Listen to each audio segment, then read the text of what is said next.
Jean-Michel Galen, quel plaisir de vous avoir en face de moi. Et je peux le dire au monde entier, c'est votre première interview en français. Oui, merci. Oui, c'est vrai. Je suis un peu stressée pour ça. Ah non, pas avec nous, c'est pas possible. Et vous avez entre les mains donc ce livre, Ce que Majella n'aimait pas, qui est donc votre premier roman. Et nous allons tous faire partie du fan club de Majella, parce que c'est un personnage à la fois très attachant et très particulier. Et j'aimerais simplement que vous nous disiez un peu comment vous êtes parvenu à raconter l'histoire de quelqu'un qui a une vie monotone, répétitive, et qu'on ne peut pas lâcher de tout le livre. Comment avez-vous fait ? Avant, quand j'ai écrit le roman, non, j'ai écrit une histoire qui a un homme qui habite en une petite ville. Et il était vraiment, non, peut-être je parle en anglais pour ça. Oui. Un homme qui habite une vie vraiment constricted, very simple, very repetitive. Mais après cette histoire, j'ai écrit l'histoire de Majella parce que je pense qu'il y a une femme qui est vraiment intéressante, mais la vie est vraiment pas normale, mais boring, ennuyeuse, simple, repetitive. Mais pour moi, je trouve beaucoup d'intérêt dans la vie normale. Parce que la vie est normale, mais dans sa tête de Majella, il y a beaucoup de choses intéressantes, beaucoup de choses peut-être controversiales, oui, pas normales. Mais elle a des tics, elle a des gestes, elle arrive un peu comme nous tous à se sauver en fait grâce à de petites choses. Et ce sont toutes ces petites choses qui sont passionnantes chez vous. Elle trouve le bonheur dans les petites choses.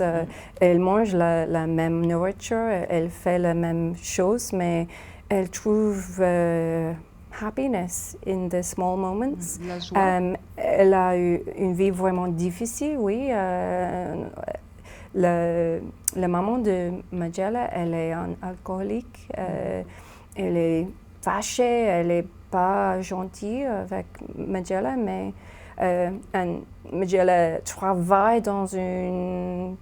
C'est comment dit-on? Fish and chips? Fish and chips. Fish and chips, comme ça. In English. Le père de Majella a disparu. La grand-mère de Majella, elle est morte. Elle est murdered, tuée. Elle a été assassinée.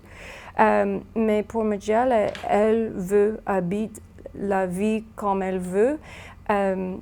What I like for Majella is she chooses a very simple life, a very repetitive life. Donc elle choisit une vie très simple et répétitive, très routinière, une vie très routinière.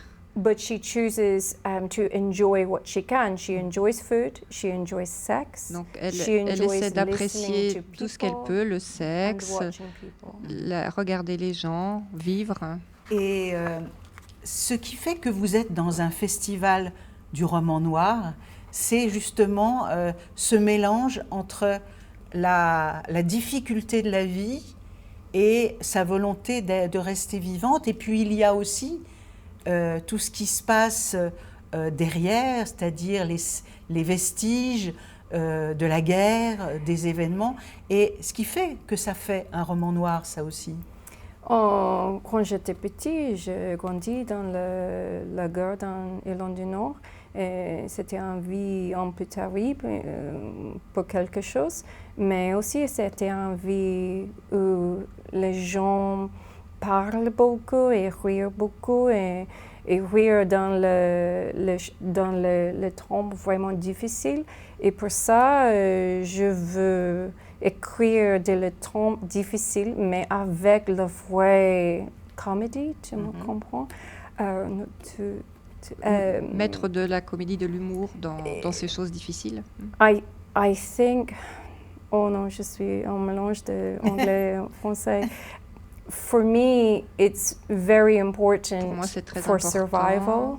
la to survie, laugh, de to rire, enjoy your food, to enjoy your d'apprécier la opportunities, nourriture, to les have opportunités de joy la or to vie, have texture, to have taste. de sentir les in your life. choses, d'avoir le goût de la vie, des petites choses de la And vie. for that, Majella has a very difficult life. Et a pour ça, very Majella boring job. a beaucoup de difficultés. But she takes the taste and the flavor from every part Mais of her life, voilà, so she can elle have prend some joy. Tous les plaisirs qu'elle peut dans les petites choses. C'est en fait un roman noir qui donne envie de vivre. Oui, C'est ça, exactement. C'est pour ça, c'est un roman noir en rose. En rose, avec une couverture merveilleuse. Oui. Ce que Majella n'aimait pas est publié chez Joël Losfeld. C'est elle qui a choisi cette couverture avec vous, formidable. Merci Michel Gallens et vivement le prochain livre. Merci beaucoup. Merci.